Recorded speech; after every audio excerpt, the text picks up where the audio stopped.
To introduce our grand round speaker for today, Beau Duwe. Dr. Duwe grew up in Westchester County and then attended Harvard College before moving to Philadelphia, where he attended Penn for medical school and did his medicine residency there. We were thrilled to recruit Beau here for a pulmonary and critical care medicine fellowship. So some of you may remember him from those days. And there's some loyalists in the audience here cheering him on, which is good to see. After finishing his fellowship, Beau decided to stay in San Diego and has been working at Kaiser, where he has distinguished himself in two ways. One is as an outstanding clinician, and the other has been as a real positive voice for wellness and for and taking on increasing roles at Kaiser in various areas related to physician well-being and to physician wellness as well. So we are thrilled to have Beau return to his roots here at UCSD and join us, and we will hand it over to him. Thank you.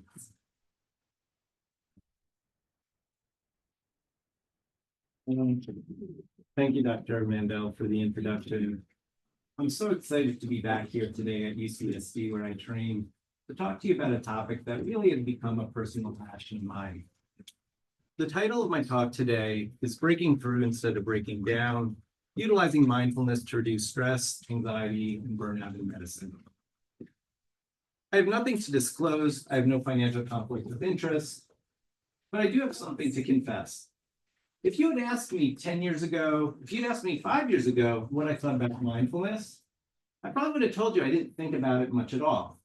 In fact, I remember when I started at Kaiser about 15 years ago, we had a seminar where we did an exercise in mindfulness. We were handed a box of raisins. We were encouraged to take the raisin out, to look at the raisin, to feel the raisin, to smell the raisin, and then to taste the raisin. I really didn't know what I was supposed to get out of this exercise. I didn't know how this was going to get me more in touch with myself. I certainly didn't know how this was going to help me be a better physician or how it was going to decrease stress. It seemed like a lot to ask of a raisin. In fact, it became a running joke between a colleague of mine. If we had a really tough division meeting, I'd send him a text. There just aren't enough raisins in the world. I wish I had connected better at the time, because it might have provided me a pathway to develop skill sets that would have become really useful later on in my career. So today, I hope to encourage an interest and a desire to improve emotional resilience through mindfulness. We'll discuss the concept of mindfulness and its utility in improving satisfaction, productivity, and overall happiness. Then I'm going to approach meditation as a vehicle to build the skill of mindfulness and offer some useful and practical ways to escape from a cluttered or negative space. But above all else, if maybe there's just one thing that resonates you during this talk, somewhere down the line, you'll make some steps towards implementation. So first, let's talk about workplace burnout. There's actually quite a lot of definitions out there, but most of them have some similar components. It's the idea of having emotional exhaustion, feeling depersonalization and detachment, cynicism and negativity, and ultimately feeling ineffective and a lack of accomplishment. We also know that burnout and mental health are somewhat intertwined. Now, of course, they're different constructs. Depression and burnout are not the same thing, but increased workplace stress can increase risk of depressive symptoms, and they can increase the risk of anxiety. On the flip side, people who are already struggling with anxiety and depression are going to have lower thresholds for developing burnout. We know physicians are at risk. I don't really need to tell you that, but sometimes looking at the data again is worth it. 40 to 50% of US physicians meet at least one criteria for burnout, and that burnout rate is double that of the general working population. The data for mental health problems is equally as grim, and this starts at the beginning of our training. At any time, 20 to 30% of residents will screen positive for depression during their training, and physicians by occupation have one of the highest suicide ideation rates. One thing that I found incredibly striking is that female physicians are at 50 to 75% higher risk of suicide compared to the general population. I mean, when I stopped to think about this, if I had a daughter and she came to me one day and said, "Dad, I think I want to become a physician," that moment would launch her on a pathway of increasing the risk of her dying by suicide by 50 to 75% in her life. So clearly there's a problem and we have to do more about it. But sometimes these statistics don't feel like they really apply in our daily lives. I mean, I don't know that I feel these statistics in my day-to-day life at Kaiser, but then I was recently reminded. I was doing a talk about 4 months ago for a Women in Medicine symposium outside of LA. And not being a woman in medicine, I felt I needed to do a little bit of research on this. And so I sent out a number of emails to female colleagues, and I asked a simple question. I said, what are some of the things that contribute to burnout for you at the workplace? I got a number of responses, but there was one response that really made me stop and think. Colleagues' unawareness that in order to be successful at home and at work, I have given up all other hobbies and self-care for over a decade of trying to balance medicine, marriage, and motherhood. I wouldn't even know how to alleviate stress, frustration, or burnout if given the time to do so, because I never learned how to be a doctor without being abused. I have deep-seated jealousy for those who have hobbies. I mean, aside from the content, which I think speaks for itself, if you kind of imagine what this person might be like, you might sort of create a certain character of what she'd be like to interact with in a hospital setting or in a clinic.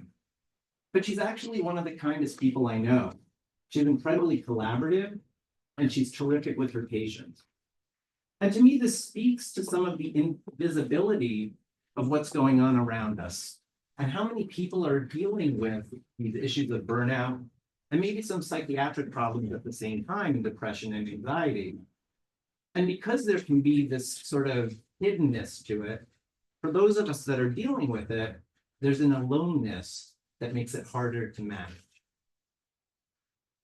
So I want to share a bit of my own journey. About 2.5 years ago, much like Dorothy in The Wizard of Oz, I found myself in the midst of a storm. I landed in a very foreign place. I didn't know quite how I got there, but with the help of some friends, I ultimately was able to find my way back home. And ultimately, I realized that everything I needed to get there was with me all along. It would be a gross oversimplification to say that my problem started in March of 2020 with COVID. But I'm only here for an hour, so we're going to make that assumption. In March of 2020, I got COVID. In fact, I got COVID long before I ever took care of a patient with COVID. I had a 3 to 4 day illness, a fever. I felt crummy for about a week after that, but it ran its typical course. My husband, on the other hand, had a quite different experience. He started having high fevers from the beginning. At first, he felt pretty good. In fact, we made jokes out of it. You know, he's the more dramatic person in our relationship. So I said, you know, of course it would make sense. You're going to have high fevers. But as the days wore on, he started to look poorer and poorer. And it was on the 7th or 8th day when he called out to me in the shower that he couldn't breathe, that I realized we had a problem. His pulse ox started to dip. And one night I put him to sleep and I realized I was going to have to take him to the emergency room the next morning. One of the scariest moments of my life was watching him walk into an emergency room, standing on the sidewalk and watching the doors close, not knowing what was going to happen. He went on to be admitted to the intensive care unit. For several days, we worried that he was on the brink of intubation. Unfortunately, that didn't happen. I went home and I didn't know what else to do but go about my life. I was working remotely at the time, so I saw clinic patients. I would call his doctor. I would call my family. I would call his family. I would call his nurse. Then I'd take a break. I'd see more patients. I'd stay up till 2 in the morning just to make sure everything was okay. And then I'd go to bed and rinse and repeat. I did that for 8 days. The story ends well. He got out of the hospital. He spent a month on oxygen, but 2 months later, we were hiking in Sedona. This pillow was crocheted by close friends. There's 8 hearts on it for the 8 days that he spent in the hospital. I felt like I got through that pretty well. I mean, it didn't really interrupt my life, and I took care of him, and I took care of everyone around us. But the pressure kind of continued to build. The stress of COVID in my personal life was a lot in retrospect. he got better, but at the time we knew very little bit about this disease, and I'm a critical care doctor. So I went to work, and every day I was taking care of sick COVID patients. I didn't know how long his protection would last. I didn't know if I would bring it home to him again. I'm also the only physician in my family, the only physician in his family, and I was constantly being called by family, friends, and I was happy to give advice. I was happy to help. I mean, I was lucky. I was grateful to have a skill set to help other people, but I didn't really get much of a break. About a year later, a tragedy struck. A nurse that I had worked with for 8 years in my clinic died suddenly. I had described her as my right arm, and I considered her a friend. And she was only 33 at the time. I grieved this loss tremendously. And I went into a caregiver mode, and I helped try to take care of other people in my clinic that were really suffering as well. And again, I thought I really processed my feelings. After that, I herniated a disc while I was working out at the gym. This was a pretty big inconvenience for me. Working out was a big way I had managed stress. A very close friend of mine developed frontal lobe dementia, and I started to watch her kind of disappear in front of my eyes. And in the background of all of that, life happens. I have aging parents. I had a dog that was 14 that was starting to develop health issues. And through all of that, I was missing the red flags. I was becoming incredibly dissatisfied with work. I love clinical medicine. I always knew I wanted to do clinical medicine, but now I would get in the car in the morning and I already knew how many patients I needed to see, and it was a countdown of seeing them until I could go home. The interaction no longer mattered. It was just a number of patients, and then I could get out of there. I was having less anticipation and less enjoyment of vacations. I was having more compulsive worrying. I was easily distracted at home and less engaged with friends and family, and anxiety was easily triggered in all aspects of my life. What had started as a pebble had turned into a rock, had turned into a boulder, had turned into a landslide. What felt initially like a whisper was now an intolerable scream.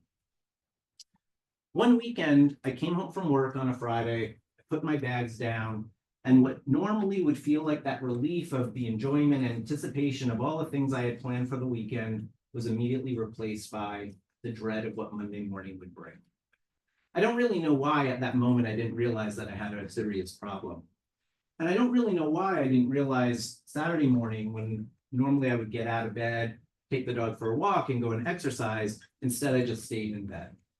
And I don't know why I didn't realize later that afternoon, when I didn't want to leave the house, and the only way I would leave the house is if my husband was with me, that that wasn't a problem either. And I don't really know why on Sunday, when I couldn't eat without getting nauseous, that something was seriously wrong. It wasn't until Sunday evening, as I was watching the clock tick closer and closer to the time that I had to go to sleep, knowing I would get up in the morning and have to go back to work, that I found myself standing in my kitchen, shaking over my kitchen sink, dry heaving, that I finally said to my husband, "Help me." I recognized at that point I wasn't going back to work on Monday. I didn't go back to work the day after that. I didn't go back to work for 2 months. I took those 2 months to reclaim my mental health. I recognized that I was suffering from something really severe. I still can't really put into words how that felt at that time. I've tried to for years now, but I found a couple of images that kind of try to express the emotions that I felt in that moment, that sort of feeling of everything caving in and that loss of control. I clearly was suffering from mental illness. I don't know what else to call it. I mean, I feel like it would be a disservice to call it anything else. I couldn't function. I couldn't eat. I could barely take care of myself. And even as I stand here now, there's a discomfort in saying that. If I was talking to you about diabetes and I said I'm a diabetic, I'd have no problem doing that. But yet when we talk about mental illness, there's this inherent stigma. And that stigma often comes on stigma we put on ourselves, but it is a stigma that is also in the community. And if we're honest, it's a stigma that occurs in medicine. We think about when we walk in the ER and we hear about the patient who's in a certain room that is having mental health crisis and the way sometimes people are talking about them.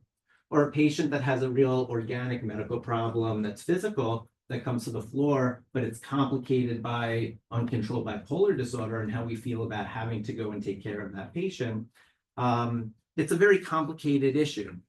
So I kind of like this quote that mental illness is nothing to be ashamed of, but the stigma and bias shame us all.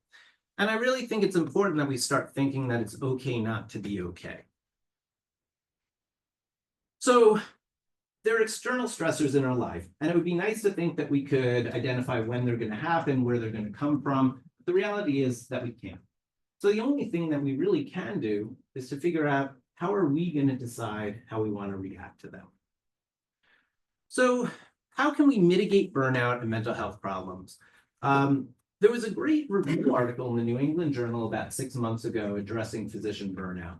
And they talked about different aspects of physician burnout. And not surprisingly, they talked about that in most studies, workload and work hours are sort of a driver in causing burnout. So they talk about ways we can have additional ancillary support, work on improvement in electronic health record efficiency, changes in clinical workflows. But, the truth is, these things take time, they take money, and that isn't always at the forefront of what a large organization, when they're managing a budget, is going to necessarily put as a priority. Although I think more and more there is a recognition that these things are important. And then there's systems-based wellness. So more and more organizations are having chief wellness officers. They're starting to have the idea of driving wellness through leadership and cultural change. But these are all high-level things, and we know sort of the wheels of change move slowly. And so we want to take autonomy in this, and we want to figure out what can we do for ourselves. We don't want to rely on other people for preserving our mental health. So there are, as the old adage say, ways for a physician heal thyself. And there are individual-based wellness things that we can do. And there are studies showing that all of these things can be beneficial in reducing burnout, and as it relates to, say, cognitive behavioral therapy, certainly depression and anxiety. So there are mindfulness interventions, cognitive behavioral therapy, and building social connections with colleagues. I won't get too much into this, but I did send out an article that talks about work that the Mayo Clinic has done in this that has had pretty substantial, impressive results in reducing physician burnout. So mindfulness, kind of at its core, is simply the idea of being present in the moment. It's the idea of allowing thoughts to persist, but without engaging with them. Through this, you can maybe understand yourself better, learn to notice thought patterns, what your typical emotional responses are, and ultimately get more satisfaction and happiness out of the personal time that you have in your work, and thereby avoiding cycles of negative thoughts and unrecognized mental distractions. So, maybe it's the doctor in me, but I'm going to break up the next part between prevention and sort of treatment. We talk to our patients and we think for ourselves about ways we can prevent physical ailments. We talk about colonoscopy for colon cancer screening. We talk about getting our vaccines, but we really don't spend a whole lot of time thinking about how do we preserve our mental health. And, a lot of physicians don't really engage their patients that much as well. And so I'm going to talk a little bit about meditation as a way to do that. So a lot of times when people hear about meditation, they think of it as sort of this daunting idea. They say, I just don't have the right pillows. I don't have the right lighting. I don't know, this is too much. But the reality is that you can't meditate incorrectly. And you really shouldn't stress out about how you're meditating. And there's actually a lot of different techniques for meditation. Meditation is really just about spending some time with yourself and having some quiet time and having a little bit of introspection. Meditation doesn't have to be long to be useful. In fact, some days I only do it about 5 or 10 minutes. I rarely ever do it more than 15. And you can actually meditate just about anywhere. I like to meditate after I exercise in the morning, but if I'm running late, sometimes I'll meditate in my office between clinic sessions. And, my colleagues know that if I'm in the restroom next to the medical doctor's room and it's been more than a couple minutes, chances are I'm meditating. So some of the key concepts of meditation are first finding a focal point. For the sake of today, we're going to kind of focus on the breath. It's sort of the most common one, but you can use many other things. You can use other sensations in your body. Sometimes people like the sensation of how their hands feel in their lap. And it doesn't even have to be something within you. It can be a white noise in the room. Sound can be a good thing to focus on. So maybe there's the hum of an air conditioner, a hum of a refrigerator.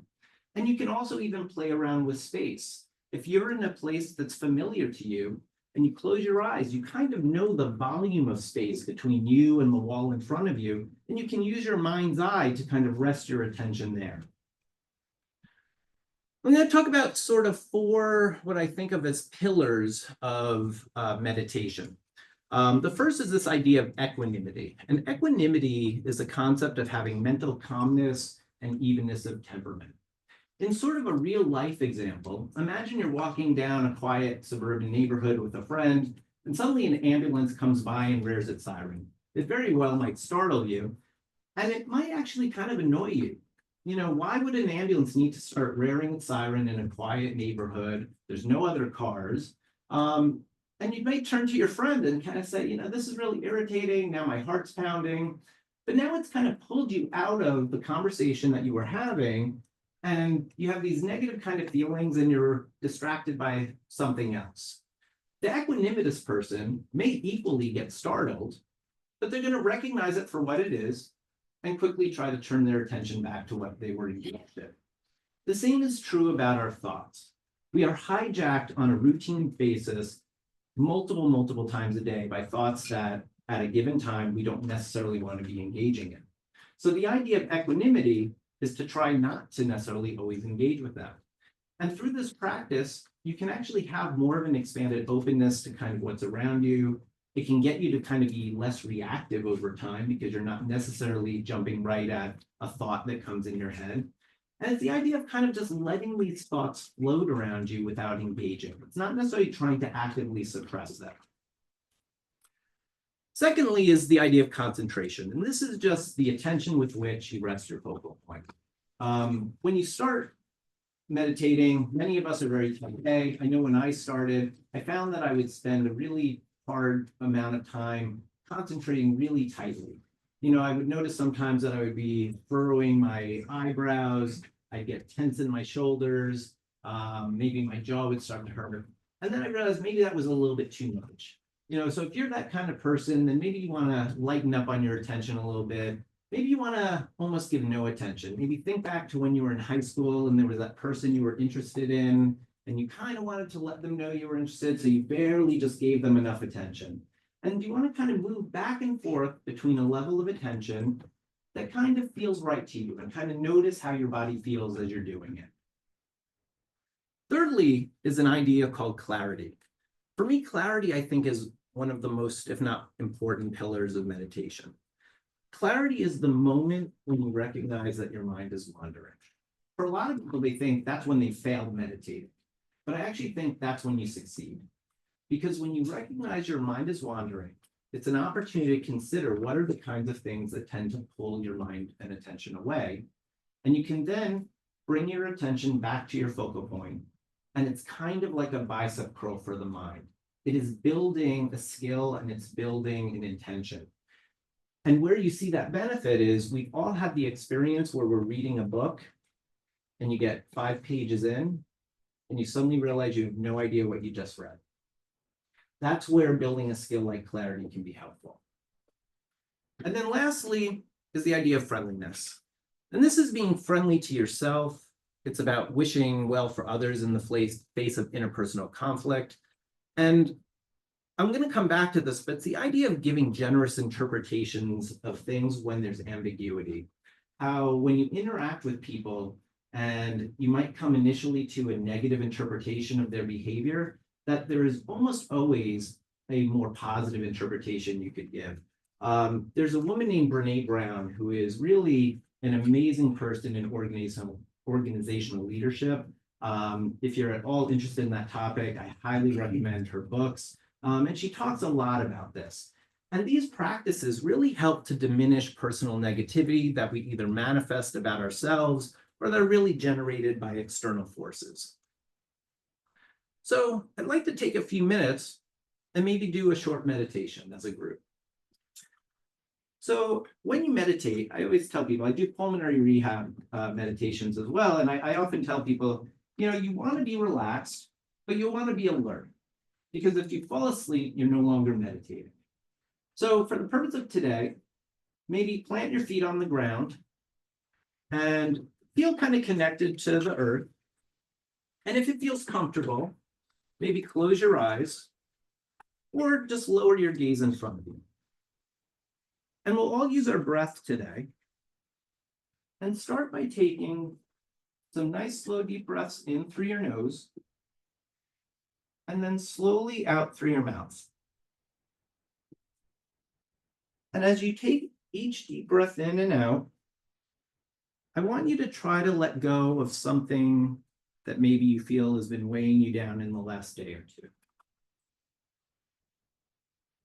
And maybe you feel some tension that you can let go of in your forehead, maybe some tension in your shoulders. Let your tongue fall from the top of your mouth.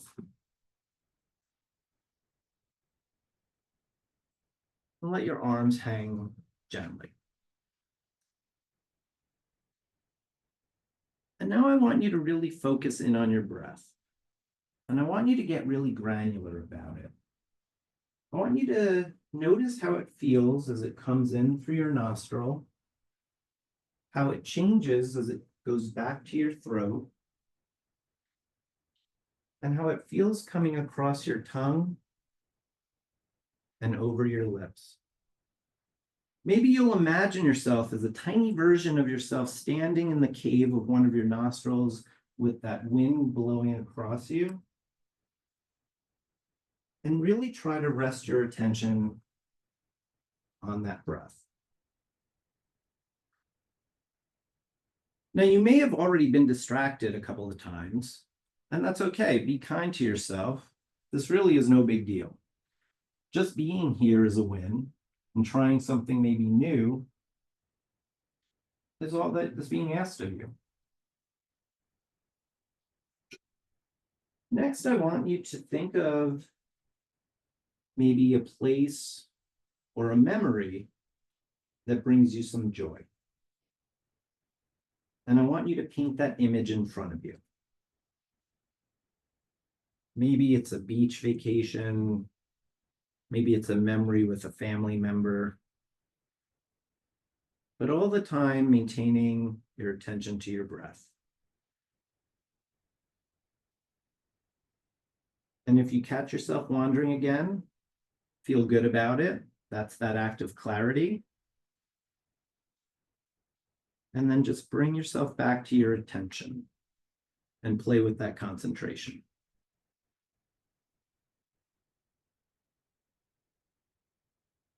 I'm going to be quiet for a minute and just let you take a few breaths in and out on your own. And just notice how your body feels.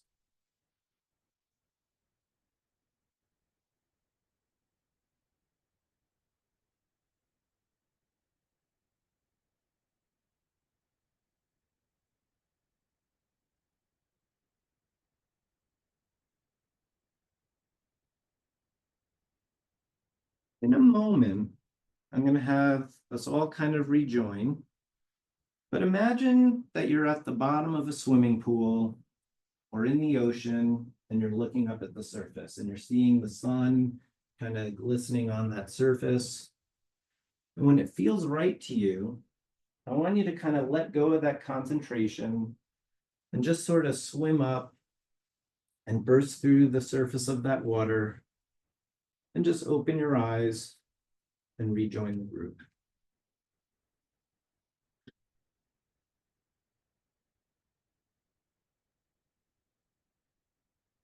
Now, a lot of times people wonder what they're supposed to feel like when they meditate.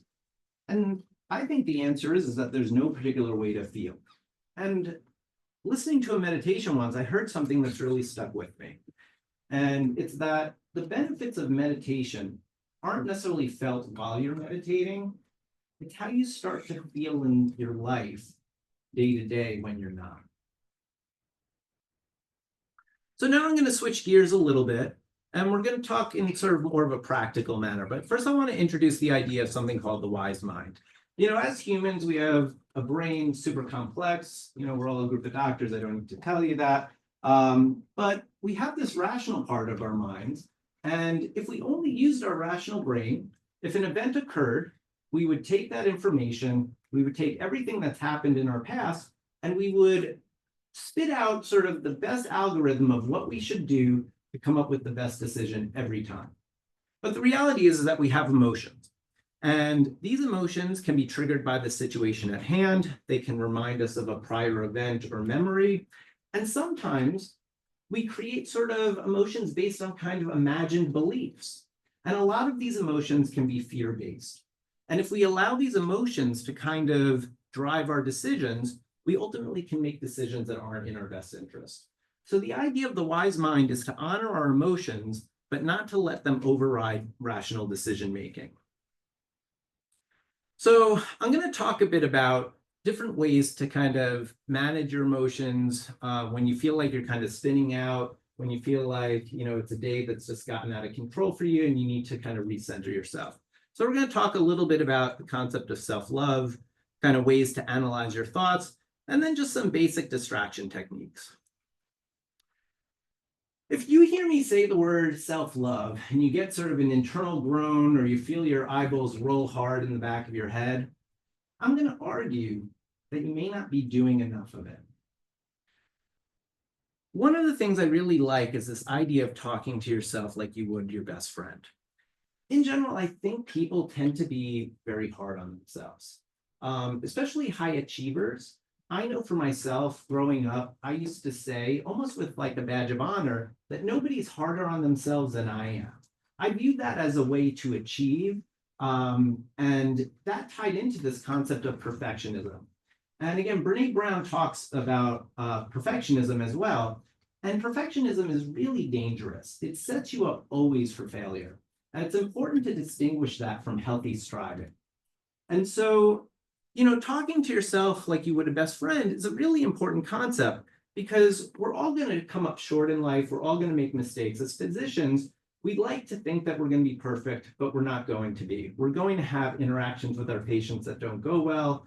We may take longer than we wish to make the right diagnosis. We may even make a medical error from now and then. But the way we'll internalize it for ourselves is often very different than if a colleague came to us and said the exact same thing.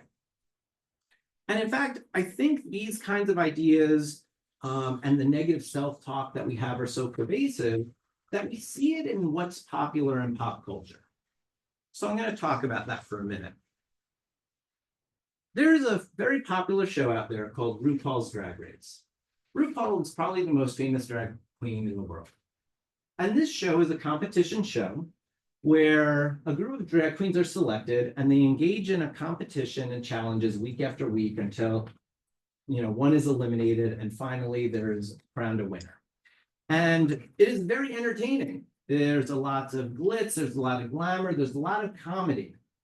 But if that was really what the show was purely about, I can't imagine that it would have had 71 Emmy nominations. And I can't imagine that RuPaul would have won 14 Emmys for Best Host in a reality competition. RuPaul's also the most decorated person of color in Emmy history, and she's been named Time's 100 Most Influential People. Now, it isn't lost on me that RuPaul has brought a lot of recognition and awareness to the drag community, but there is a through line in the show that is really important. And RuPaul has really crowned the term overcoming your inner saboteur. And throughout the show, almost every episode, she highlights with contestants sort of the issues that they have with negative self-talk, feelings of not meeting up and not, meeting their own personal expectations and feeling that others are doing better than them. And I think that that really resonates. And I think that that is what has added a lot to the popularity of this show. Next, I think kind of to dovetail on that, it's important not to compare yourself with others. And this is something that is quite common, I think, in medicine. It certainly starts when we're in our training, when we're in our medical school. Some of that is set up. I mean, in order to get into certain specialties, you have to be at the top of your class or feel like you have to be. But I would argue that striving for the own sake of striving is different than looking at other people and wondering why they're able to do something and you're not able to. And I think that's an incredibly important distinction, because if you don't, you will spend your entire career looking at someone who is doing something better. And I was reminded of this a few years ago. I was at Chess and I met up with a former colleague from Penn who I had done residency with. And he has gone on to do incredible things in academics. He's at a leading academic center for pulmonary. He has published in JAMA. He has published in the New England Journal of Medicine. And after we caught up on that and he was telling me all those things he had done, he then went on to spend the next 30 minutes talking about another colleague of ours who has done a lot more than him, and the feelings of inadequacy that he has because of that. So again, I think it's important to make sure that you're focused on your path in life, that realize that life isn't a zero-sum game where for you to win, someone else has to lose. And this is also particularly, I think, relevant in the world of social media, where people are posting constantly online these very choreographed versions of what their lives are. And this made me kind of think about myself and go back and look at my own social media. So this is a picture of me and my husband in Playa del Carmen. This is a picture of us in Puerto Vallarta. And this is a picture of us at a holiday party. This picture was 3 months before I had to take time off from work. This picture was a month before, and this was a week before. All of these pictures, I'm describing that I'm having the most glorious time of my life. And I can tell you that in this vacation, I was highly irritable. We had multiple arguments. In this picture, I was having multiple sleepless nights at that point. And I honestly can't even remember that night because I probably wasn't listening to anything anyone was saying by that. Lastly, you're a person first. And what I mean by that is it is very easy to start to define ourselves by the roles that we play in our lives rather than our intrinsic characteristics. And doctors, I think, are prone to that as well. It is easy to start to see our self-worth wrapped up in what we do rather than who we are. So if I think of myself as being most important because I'm a great doctor, then when I start to have trouble in that part of my life, it starts to erode my self-esteem. Whereas if I think about the fact that I'm a great communicator, I'm really witty, I'm someone that people can count on, these are all things that may make me a really great doctor, but they aren't things that can be taken away from me if I'm having trouble in some aspect of my life. And I think that's a really important thing to remember. So, sometimes self-love isn't what you're feeling you need and what you're craving. And other times what you're looking to do is to sort of analyze your thoughts. And there's lots of different ways to do this. I think asking yourself questions about how you're feeling is often the best way to do it. There's lots of questions you can ask. Here are some of the ones that I kind of like to ask. One is, am I having catastrophic thinking? I will say that if catastrophic thinking was an Olympic sport, I would definitely have some gold medals. For me, catastrophic thinking often goes like this. Ironically, 2 or so years ago, when I was about to give my first talk like this to an ER residency group, I had gotten a call from my property manager that there had been a pipe that had burst in several floors above me. And immediately, I started to think about my furniture floating in my living room. And then I was thinking, where is this pipe? Is this pipe in the common wall? Because I have a feeling that my HOA isn't going to want to cover this, that they're going to assume that this is my problem. And I don't think my homeowner's insurance is going to cover this. And did I pay my homeowner's insurance this year? Did I let it lapse? And if I let it lapse, then what am I going to do? And if I can't cover my homeowner's insurance and I can't cover the damages, then my parents who are supposed to come visit me, they're not going to want to come visit me because I know they're not going to want to stay in a hotel. And my parents are getting much older. And what if I don't get to see them again? And so that is how catastrophic thinking can, in an example, really take over. And, I think as doctors, we're trained to always think about what's the worst possible scenario. Think about everything so as not to miss it. But I think it's equally important when it comes to our personal lives to think, fine, this could be the worst thing, but what are all the other possibilities of what is more likely to happen? Another question I love, and these three words have been incredibly useful to me, which is this useful? A lot of times, think about you go to sleep at night or get into bed, you think you're ready to fall asleep, and suddenly the lights turn on in your brain, and you have all these things that suddenly you're thinking about. I know for myself, this happens a lot of times when I go to exercise in the morning. Maybe it's something that happened the day before, a conversation that I had with someone that maybe bothered me and I'm replaying it over and over, how I might have said it differently. Or maybe I have, a patient interaction coming up later in the day and, I'm worried about how it's going to go. Maybe I have bad news to tell the patient, I'm nervous about it, or it's a patient interaction that often is a little bit contentious. Asking yourself the question, is this useful, can be incredibly helpful. Because a lot of the time, the answer is no. Now, of course, if if I'm at the gym and I think I've left my car unlocked and I have valuable things in it, and I ask myself that question, the answer is yes, it's useful, go out and lock my car, then I'm going to do that. But I started asking myself this question. And when I found the answer was no, I would try to go back to what I was doing. When I first started doing this, to be honest, I'd probably have to ask myself this question 12 times before I'd finally be able to move away from it.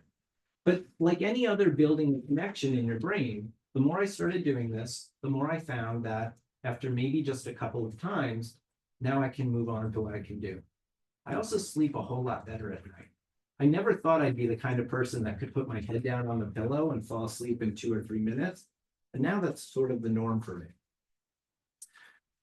Another thing is the idea of, does this feel true? And this goes back to the idea of the stories we kind of tell ourselves, and maybe kind of imagined beliefs that we have that aren't necessarily based on truth or data. When I was giving this talk up in LA for the Women in Medicine Symposium, a number of women afterwards came up to me and said that this particularly resonated with them when it comes to their children. That if they, because of work, were to miss a sports game, or they were late to a recital, that feeling of not being a good parent would sort of overwhelm them, even though there was all sorts of data that would suggest otherwise. And this can happen in your personal life as well. There was one day that I had a really tough day at work. I was running behind through clinic. I hate running behind. My last patient of the day was quite difficult. I wasn't getting what they needed from me. I could tell they weren't feeling satisfied by the interaction. My drive home turned into twice the amount of time. The traffic was terrible. By the time I got home, I was just in a terrible mood. We were in the middle of a remodel, and as I put the key in the door flung open, and my husband Oliver was standing there, and he said, "Beau, I need you to come into the restroom right now. They just put the faucets in today, and I'm pretty sure the faucets are about a half a centimeter too far to the left." I said, "Oliver, I've had a really tough day today. I just got home. I really just want to put my things down and have 5 minutes to myself." At least I thought that's what I said in the tone in which I said it. But I could tell from the look on his face that that wasn't what happened at all. And I felt really terrible. And that night, when we were sitting on the couch watching TV, I kind of kept feeling this emotion, and it kept building that I was just this terrible husband, and he wasn't talking to me, and his silence was just driving me crazy. And I finally turned to him and I said, "I get that you're upset with me. I wish you'd at least talk to me."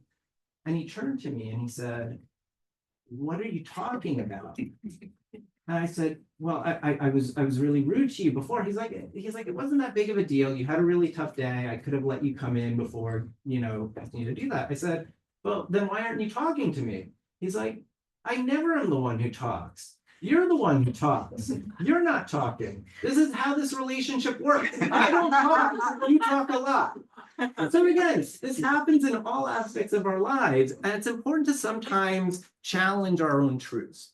And then lastly, can we reframe something in a more positive way? And this goes back to this generous interpretations. And I mentioned that this can happen kind of, all over medicine when we call up a consultant and they give us a tough time. We have a thing called doctor advice at Kaiser where a primary care doctor can ask a specialist a question. It is great for patients. It is a disastrous pitfall because tone is everything and you cannot always understand tone when a physician gives you advice back. But I want to use a real world example to make what I think is a really important point. Imagine you're driving down the street that's 2 lanes, and suddenly a car cuts you off and you have to slam on your brakes. I think all of us at some point in our lives have experienced this. I'm going to give you 4 possibilities of why this happened. The driver wanted to get into that lane and was a jerk and cut you off. The driver was texting and was kind of oblivious and they cut you off. The driver's a really bad driver and they cut you off. There was a small bunny in the road in the lane that the driver was in, and in order not to run the bunny over, they cut you off. Now, think about the different emotions that it would elicit depending on what the actual intent was of the driver, but also think about what you really believe the likely intent of, possibility of these different, scenarios are. And I'm going to argue it doesn't matter. The event happened. You'll never necessarily know. And if you choose to give the person the greatest generous explanation, you're not going to get upset. You're not going to have negativity. And the same thing will have happened. So I can't tell you how many times I imagine bunnies getting run over, now not getting run over now when I'm driving. And I rarely ever get upset when I'm driving. So just quickly, just going to mention a couple distraction techniques. A lot of what I've talked about takes energy. And sometimes when you're really worked up, you really just want to break the circuitry. You want to get that hamster off the wheel. So gratitude journaling can be a great way to do that when you're having a really rough day. There is a ton of research out there that talks about gratitude and happiness. And it's not that happy people are grateful. Grateful people are happy. So taking time maybe on your phone to write down 5 things that in the last 24 hours you were grateful for, small things, a good cup of coffee, a nice conversation with a colleague. These are things that can get you back into a different headspace, maybe kind of reframe how you're thinking about things. There's also something called a 5-4-3-2-1 exercise. It's a way to kind of get in touch with your senses and recenter yourself. So you might be looking around a room, you name 5 things that you can see, maybe pick 4 things you can touch, 3 things that you can hear, 2 things you can smell, and then lastly, maybe 1 thing you can taste. Ironically, it took me a while to realize this isn't that different from the raisin exercise that I thought so little of years and years ago. If you feel up to it, maybe you can do a 5-minute meditation or breathing exercise. And you can also do a little bit of imagery. You can sit, close your eyes, whatever these thoughts are. Imagine you're putting them in thought bubbles or clouds, letting them kind of float away from you. I like to sometimes imagine I'm standing on a train platform. There's trains going in one direction. I put things that happened in the past that are bugging me in a suitcase, throw it on the train in that direction. Things that are happening in the future that I can't control, put it in a suitcase, throw it in the other direction. Again, none of this is going to solve the problem, but it might just kind of de-escalate how you're feeling so that you can come back and use some other tools another day. Is this easier said than done? Absolutely. One, it can be difficult to recognize a thought spiral and emotionally recover. But there is a simple mnemonic that you can try when you're first getting started, and that's stop. You stop, you kind of take a nice deep cleansing breath. You kind of observe how you're feeling for a moment so that you can kind of decide what do I feel I need? Do I need a little bit self-compassion? Do I want to kind of think hard about, how I can analyze this? Or do I just want to distract myself and then proceed? In general, though, all of this takes kind of a leap of faith. I consider myself kind of a lifelong student of this, but I believe this is what got me out of the spiral that I was in. This is what got me back to work. And this is why I consider myself the happiest I've ever been in my career. I have taken on, as just when he introduced me, mentioned, I have taken on more work than I had before I took time off. So for me, burnout is not about work hours and workload. It is about finding passion and seeing things in a certain way. So I always like to give a little bit of reference and credits in addition to some of the footnotes. I highly recommend the Calm app if you are interested in some of these topics. Again, I have no stock or investments in this. It just has a lot of incredible content. Some of the things I've talked about in here are things that I've learned from there. I always credit my psychologist and life coach, Elaine Dove, who's also become a good friend. I mentioned Brene Brown. Her book, Dare to Lead, is really incredible. And for people who tend to get stuck in their head about things, there's a wonderful book called Stop Overthinking by Nick Trenton. And then lastly, I dedicate this to my wonderful husband and our dog, Ernie, who, interestingly enough, was 14 at the time I was dealing with all of this and passed away at 15, 1 month after I went back to work. So I often think that our pets often know when they need us, when we need them, and then they know when we're going to be okay. Thank you so much for your time. I really appreciate the invitation. Thank you.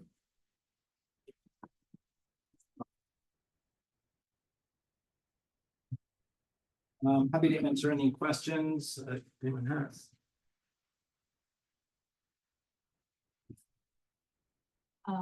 If there's nobody else. Oh, you had a question. Yeah, I have. Go. Okay.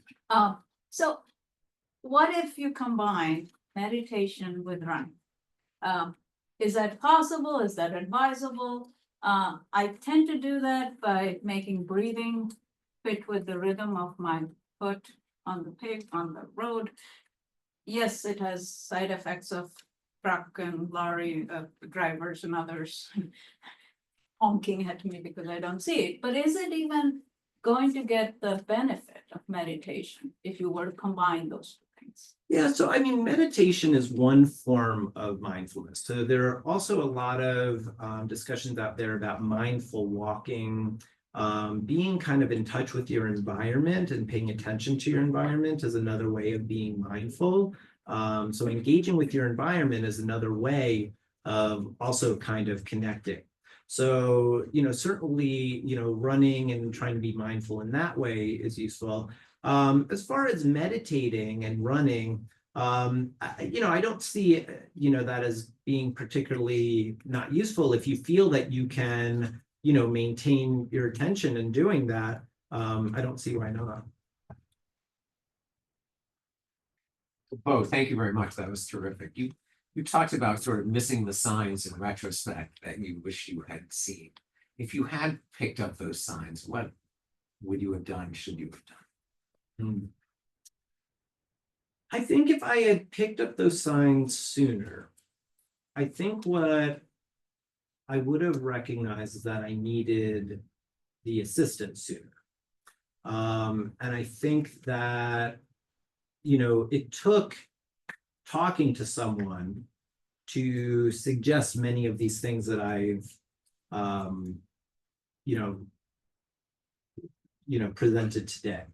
And I think had I started engaging in some of these activities earlier, I think I may not have spiraled to the point where it became, affecting my ability to work, my enjoyment of work. I think for me, I talked about how burnout and, psychiatric illness kind of are interrelated. I think in my particular case, it wasn't burnout first. I think anxiety was the catalyst, and all of the events that I mentioned sort of were a powdered keg. And then I developed severe burnout. And so the focus suddenly became work as the object of what, terrified me. So I think had I recognized the symptoms of the anxiety sooner, I could have started building the tools much sooner.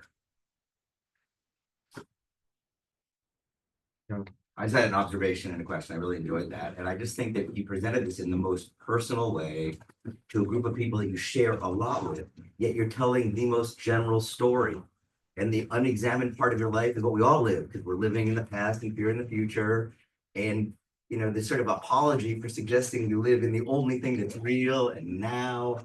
I just think this is everyone's journey for spirituality.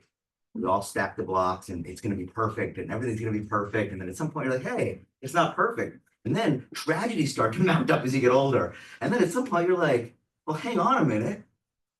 So I think that, what you're describing here is the journey that everyone makes at some point in their life towards spirituality. And meditation, wow. I mean, changed my life. I was completely a non-believer. I meditate every day and it's what you say. On days when you think you don't have enough time to meditate, meditate twice. Yeah. I'm afraid not to meditate.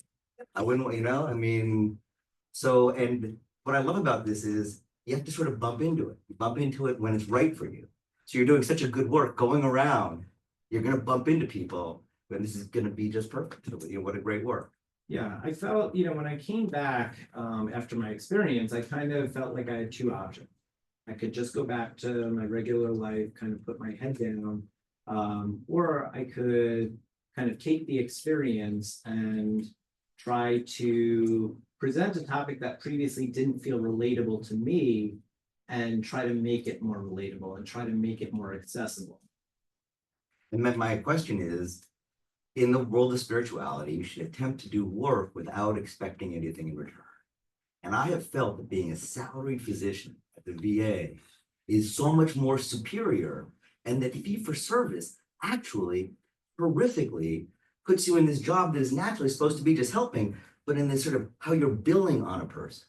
And that literally the money seems so far, I get a salary, but it's very far away from my interactions with the veterans in the Vicky, right? Like it feels almost completely disconnected. And I think that's a blessing. And we as physicians should really reject fee for service for many reasons, but fundamentally, it messes up what would be perfect karma, karma yoga, and takes it about yourself again. Sure, we'll have you for a speaker in the future. Well, he's a salaried physician, right? Yeah. Kevin will give you the last word. Well, Beau, like you, I've had an interesting relationship with the term mindfulness, and I've always found it sort of ironic that two of my close friends and colleagues, not included in this group, but two of my other close friends and colleagues who are very into mindfulness consistently seem to be two of the more stressed out people that I know. And so I've never really appreciated, where my involvement with this would fit in, or what's real, or is this a real thing? But of course, watching you go through your journey and talking to you about this and knowing you for a long time, this has been something that's been very real for me and that I've been participating in. In fact, actually 2 days ago, I legitimately meditated. I did meditate, and I haven't done that in a very long time, but I did. Maybe it's because I knew I was going to see you today.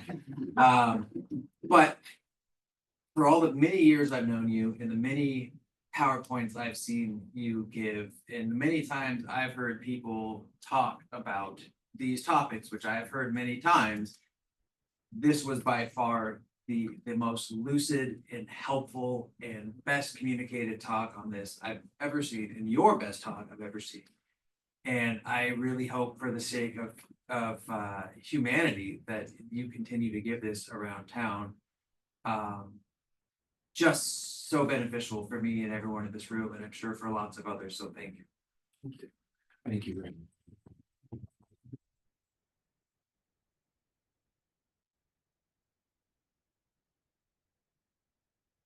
Well, thank you so much.